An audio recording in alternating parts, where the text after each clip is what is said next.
Olá pessoal, vamos para a segunda parte do nosso curso de Físico-Química Metalúrgica, Conceitos Fundamentais, onde nós falaremos da primeira lei da termodinâmica.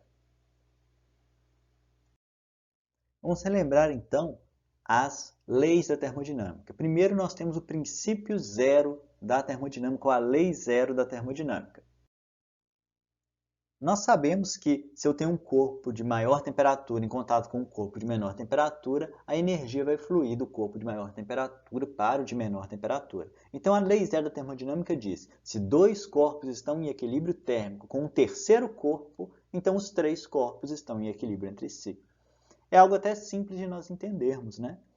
Se se eu tenho dois corpos, um de temperatura mais alta, outro com temperatura mais baixa, o calor vai começar a fluir para o de temperatura mais baixa até que eles atinjam um equilíbrio térmico, esses dois.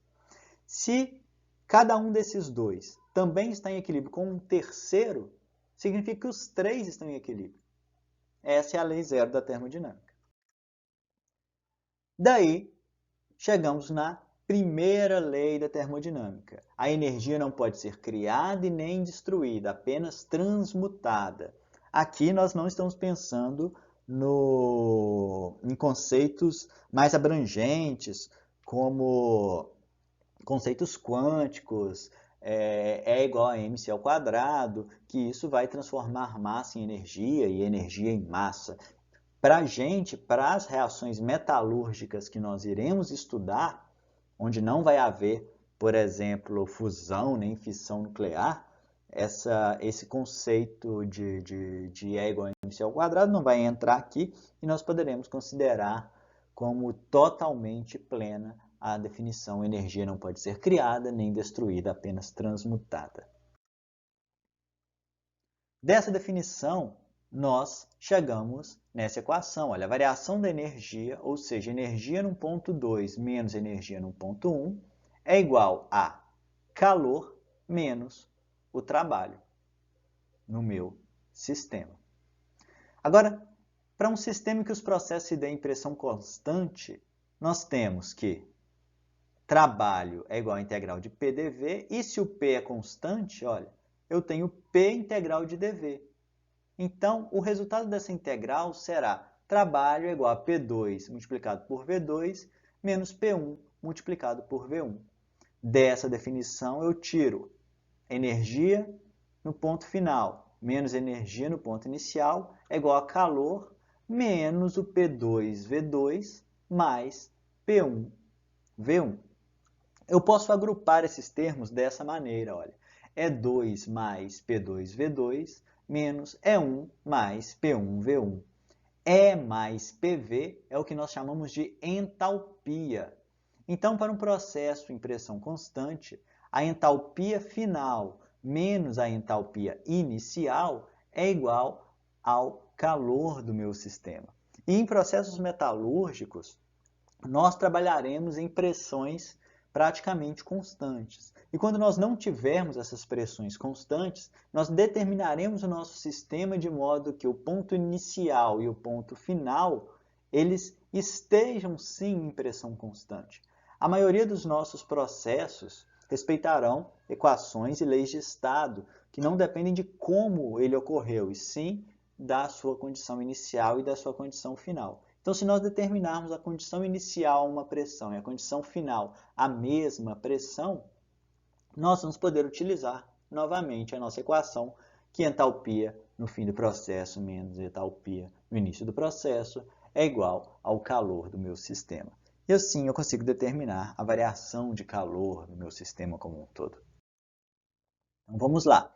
A entalpia, ela vai aparecer no nosso sistema metalúrgico de quatro formas diferentes, como calor de transformação, calor de aquecimento, calor de reação e calor de dissolução.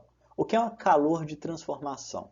É o calor necessário para ocorrer uma mudança de fase, como a fusão, ebulição, sublimação, alotropia. Fusão, ebulição e sublimação nós já conhecemos. Alotropia é a mudança da espécie que possui uma mesma composição química, como por exemplo o grafite e o diamante, e essas transformações são importantes para a gente.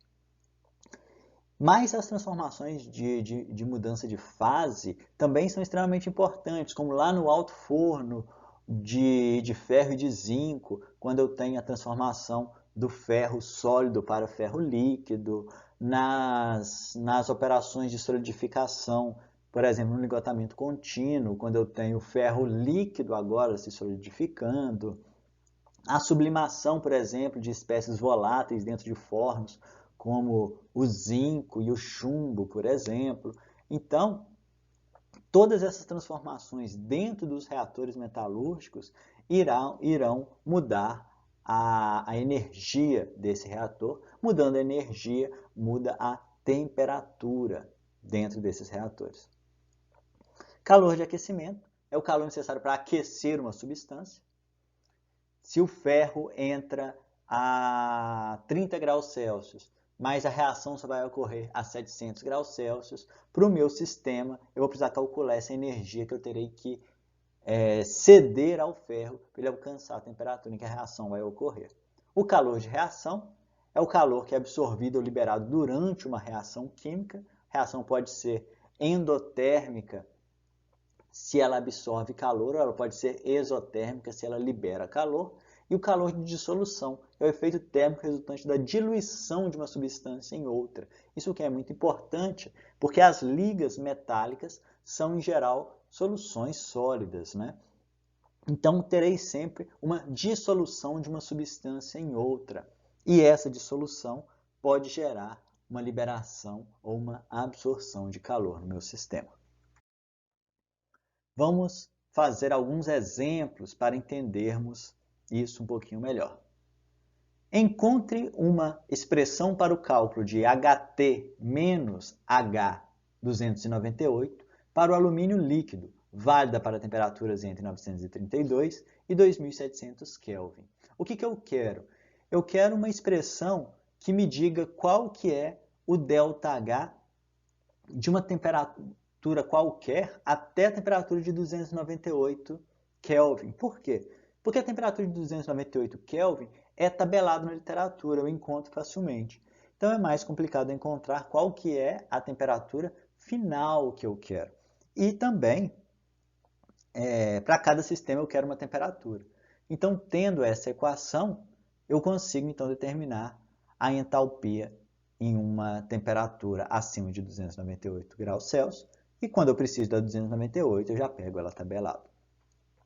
A temperatura de fusão do alumínio é 932 Kelvin, aqui 933,5, mas vamos considerar 932. A entalpia de fusão, olha só, uma entalpia de transformação é de 10.758 joules por mol. A entalpia padrão a 298 graus Celsius não importa aqui.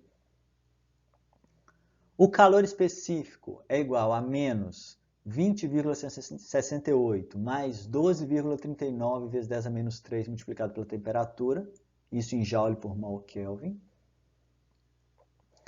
E o calor específico, agora líquido, o que eu falei anteriormente era sólido, é igual a 29,3 joule por mol Kelvin.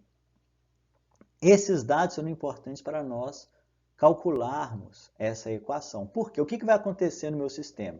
Eu vou ter o alumínio, então, inicialmente a 298.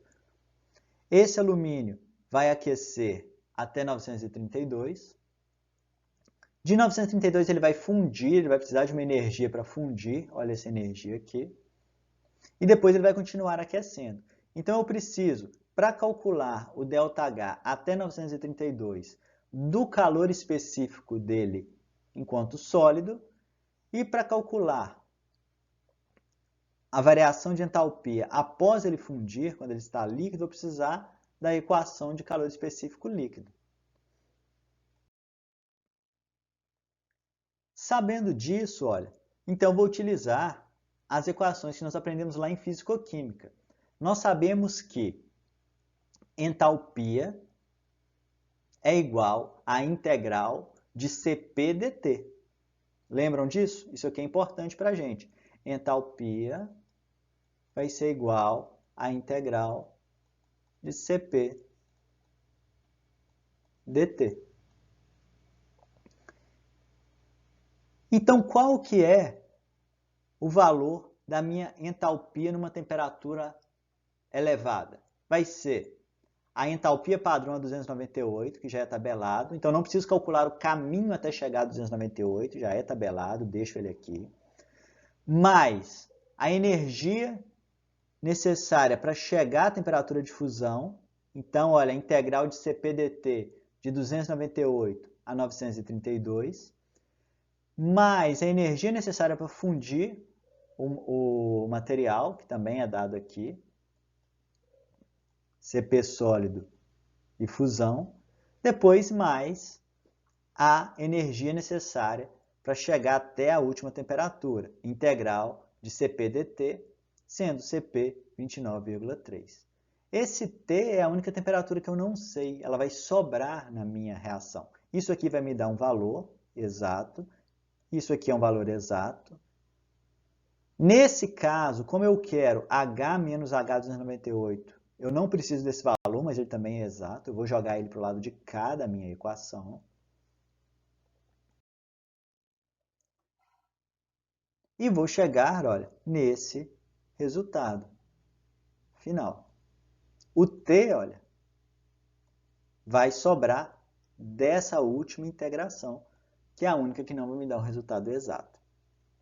Observe agora que se eu quiser o valor de HT final, eu preciso saber o valor do H tabelado do 298. Mas isso é bem fácil de encontrar, eu posso encontrar nos dados termodinâmicos para metalurgistas ou em outras fontes que eu vou mostrar daqui a pouco para vocês. Exemplo 2. Calcular a variação de entalpia para a seguinte reação a 1600 Kelvin. SiO2 sólido mais 2C sólido mais Si sólido mais 2CO gasoso. Então, SiO2 mais carbono formando silício mais CO. Para fazer esse exercício, nós vamos utilizar valores tabelados, olha, nessa referência, que vocês podem pegar gratuitamente na internet, é disponibilizado para todo mundo, basta acessar esse link aqui. Esse segundo link também vai nos dar boas referências. Nesses links nós vamos ter referências de HT menos H298 para diversos compostos úteis na metalurgia, também valores de Cp, valores de entropia. Então, peguem esses dados aqui para fazer esse exercício. Então, vamos lá. Para essa reação ocorrer, então, eu preciso primeiro descobrir qual que é o HT a 298. O HT na temperatura que eu quero, que é 1600 Kelvin. Então, eu terei que primeiro iniciar a 298, elevar tudo a 1600, e aí sim calcular a variação da entalpia. Eu preciso seguir esse caminho lógico. Lá no livro que eu passei para vocês no slide anterior, vocês vão encontrar essas equações aqui, olha, para cada uma das espécies. Observe que aqui elas estão em joule, lá no livro elas estão em caloria, então vocês terão que fazer essa conversão. E assim vocês conseguem encontrar o valor de HT menos H298 até a temperatura de 1600. Um outro ponto que é importante aqui é que, olha, a equação é HT menos H298. Então, vocês vão ter que encontrar quais são os valores de H298 para cada espécie para jogar do outro lado da equação. Olha, e aí sim encontrar o valor final. Agora sim vocês terão o valor base a 298 somado com o valor até chegar a 1600. Sabendo disso, eu posso utilizar aquela minha relação básica. A entalpia da reação é a entalpia dos produtos menos a entalpia dos reagentes. Ok? Façam o exercício, deixem a resposta do exercício lá nos comentários para a gente ver se ela está certa e assim discutir como é feito esse exercício. Vamos para um terceiro exercício. Determinar a variação da entalpia associada à dissolução de 50 kg de liga ferro-silício, 75%, e a 1.600 graus Celsius, em 1 tonelada de ferro a 1.600 graus Celsius. Considere os dados abaixo de entalpia parcial molar, joule por mol, da dissolução de ferro e silício puros e líquidos em soluções líquidas de ferro-silício a 1873 Kelvin, que é a mesma temperatura de 1.600 graus Celsius. Então, o que está acontecendo aqui? Eu tenho um recipiente com ferro líquido, puro. Só que eu quero criar uma liga metálica específica com silício. Então, eu vou pegar ferro-silício e vou jogar aqui dentro. Quando eu jogar esse ferro-silício aqui dentro, esse silício irá se diluir no ferro. Essa diluição vai gerar uma variação de entalpia, que é a entalpia de dissolução. E é isso que nós vamos aprender a calcular. Observe que eu tenho aqui a tabela dessa entalpia de dissolução. Observe que ela é tabelada com valores negativos. E me fala qual que é a variação dependendo, olha, da fração molar de silício.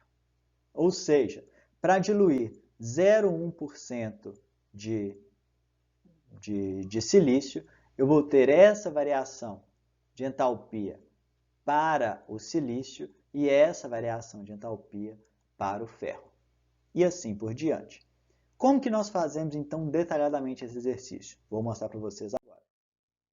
Olha só, inicialmente, então, eu tenho separado 50 kg de ferro-silício, sendo essa liga com 75% de silício, e eu tenho 1 tonelada de ferro puro.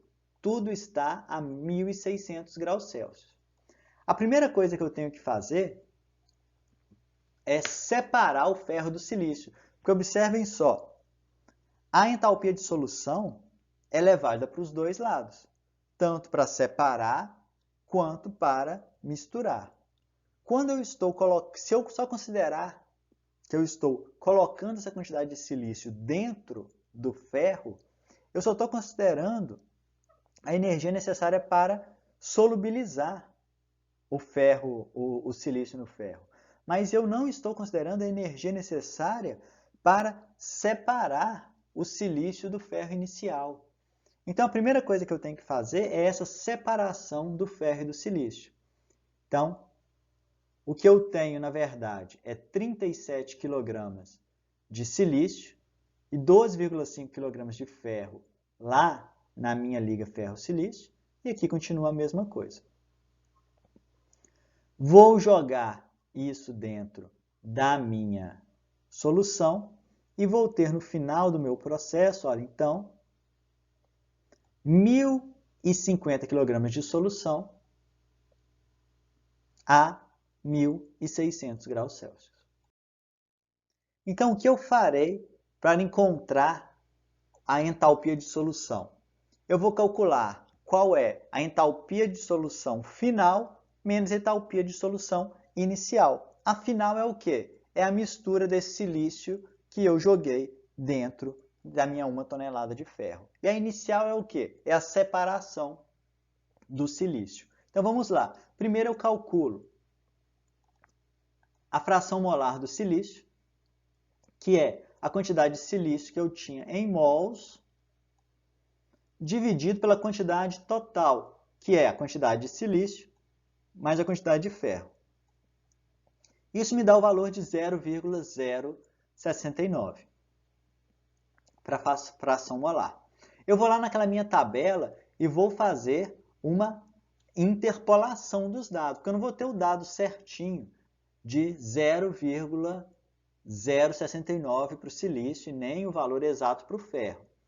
Eu considero que os valores são proporcionais entre os valores da tabela e faço uma interpolação. Quem não souber fazer interpolação, me avise também, pessoal. Avise aí nos comentários, nos fóruns, para que eu possa explicar isso para vocês. Eu estou considerando que vocês já sabem fazer essa interpolação, que é só pegar os valores que estão ali dentro da tabela entre um dado e outro.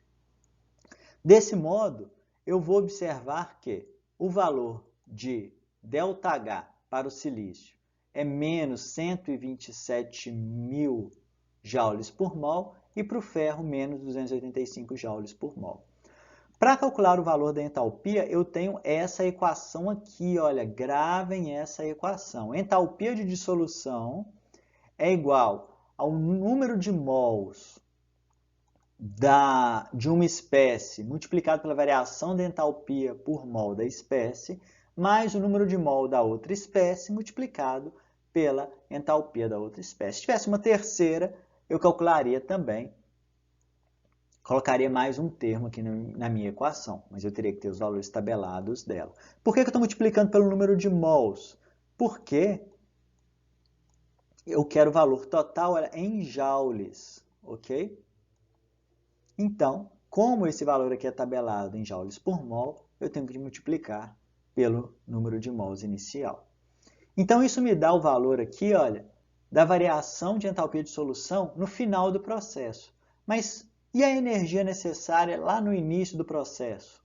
Como se eu estivesse separando o ferro do silício, aquele ferro inicial. Vou calcular agora.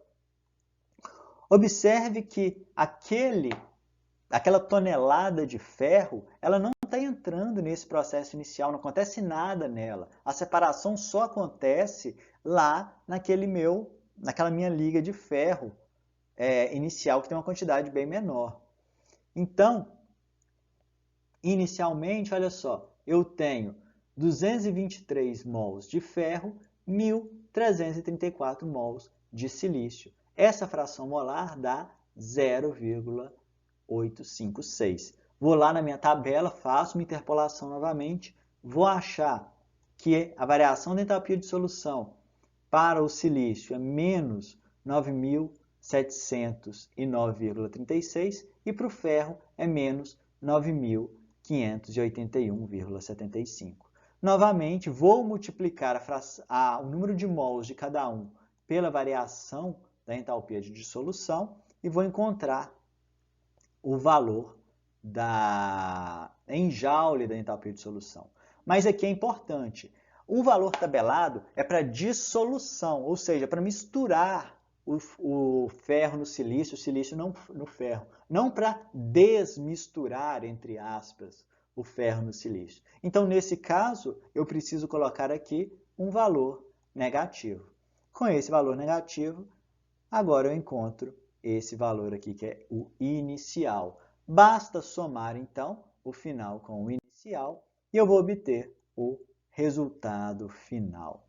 Pessoal, tendo dúvidas, novamente, coloque nos comentários, coloque nos fóruns, me mande um e-mail. Não fique com dúvida, não guarde dúvidas para vocês. Pelo amor de Deus, hein, pessoal? Pelo amor de Deus. Pessoal, muito obrigado por chegar até aqui. Não guarde dúvidas para vocês, como eu sempre digo, manda um e-mail, escreva nos comentários, escreva no fórum quais são as dúvidas de vocês. Não guarde dúvidas para vocês. Na próxima aula, nós falaremos sobre a segunda e a terceira lei da termodinâmica.